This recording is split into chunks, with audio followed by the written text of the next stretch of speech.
one of my easy recipe. Nalimutan ko.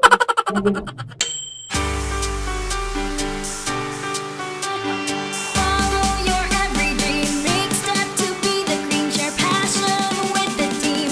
Start your dream at Sweet House. Oh, Sweet House, Sweet House. Sweet House. Oh, Sweet House, Sweet House. Hello everyone! Mayong adlaw mga higala.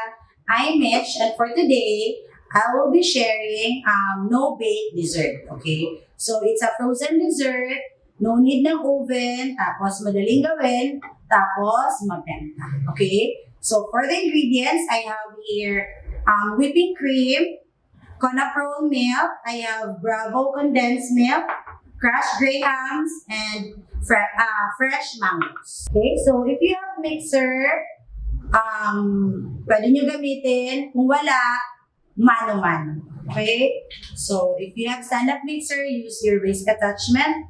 I-whip lang natin si whipping cream. And then, once umalsa na, mix natin si Bravo condensed milk and our Conapro milk. So, para mabilis yung pag-whip niya, don't forget to chill it. You can use Master Gourmet na whipping cream or you can use all-purpose, yung kalahati, tapos half is whipping cream. Whip natin to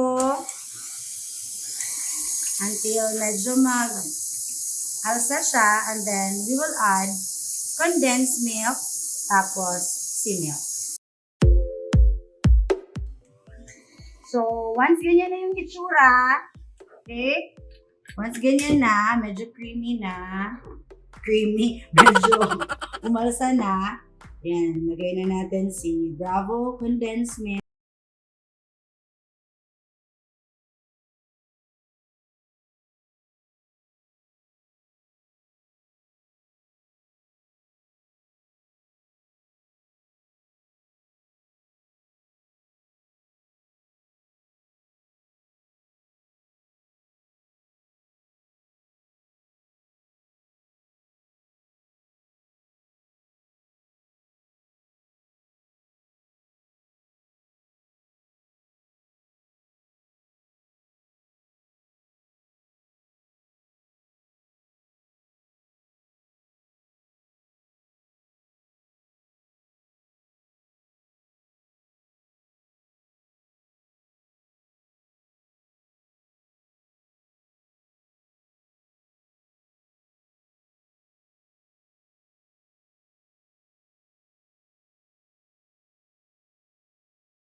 Okay?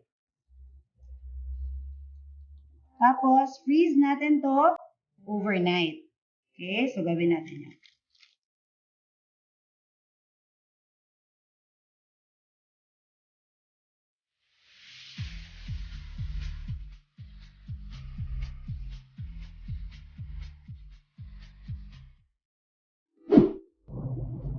Okay? So, 5 yung nagawa natin. Okay? Pero, ganito lang siya kaliit. Okay? So, again, freeze natin to. Not chill, ha? Freeze. Freezer nyo overnight. Tapos, next day, bago natin siya i-coat, tapos wrap sa foil. Okay? A few moments later. Okay? So, may na-freeze ako overnight. Ito yun. So, ito yung tapusin natin ngayon. Okay?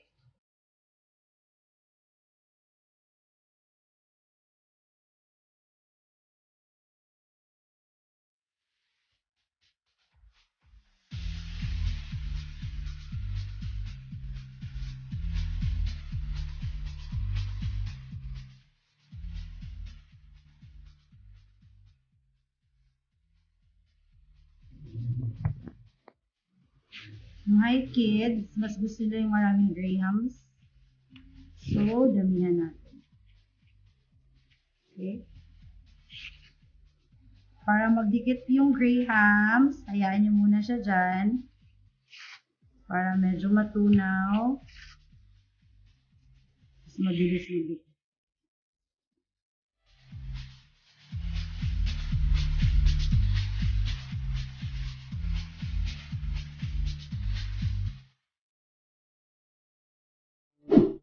Palit ka ng gloves para malinis. Tapos, get your oil.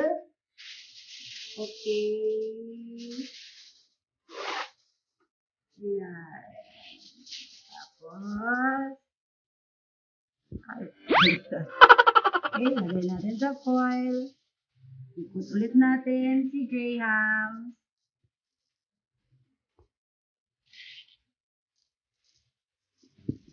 Okay? So, the foil will help na magdikit si Graham. Okay?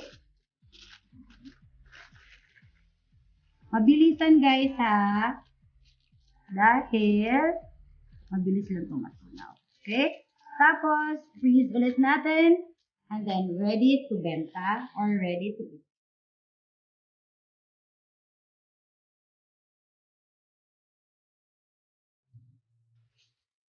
For the recipe, lalagay ko siya sa description box kasama yung total cost para sa mga magnenegosyo, alam niyo na kung magkano. Okay? So, freeze ulit natin.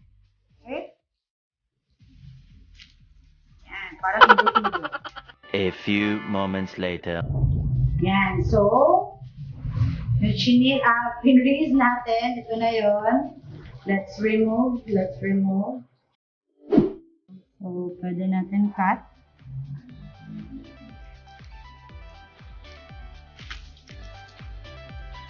See? Or, kung kainin nyo agad yan, pero if you want to benta, you can use this. Okay? Pwede to. Kung ako ha, ibenta ko to kasama si foil. Para hindi siya matunaw agad. But if safe naman, if matigas naman siya masyado, so pwede nyo diretso lang. Okay? Lalo natin. And then, diretso nyo lagay sa ganito. Okay? So again, if you have cellophane na mas malaki para swak sana here, then mas okay. Okay? Yan. And then here is your ready to eat. Diba? Ang easy lang. Yan. Diba? Ang dali. No oven, pero you need freezer. Okay?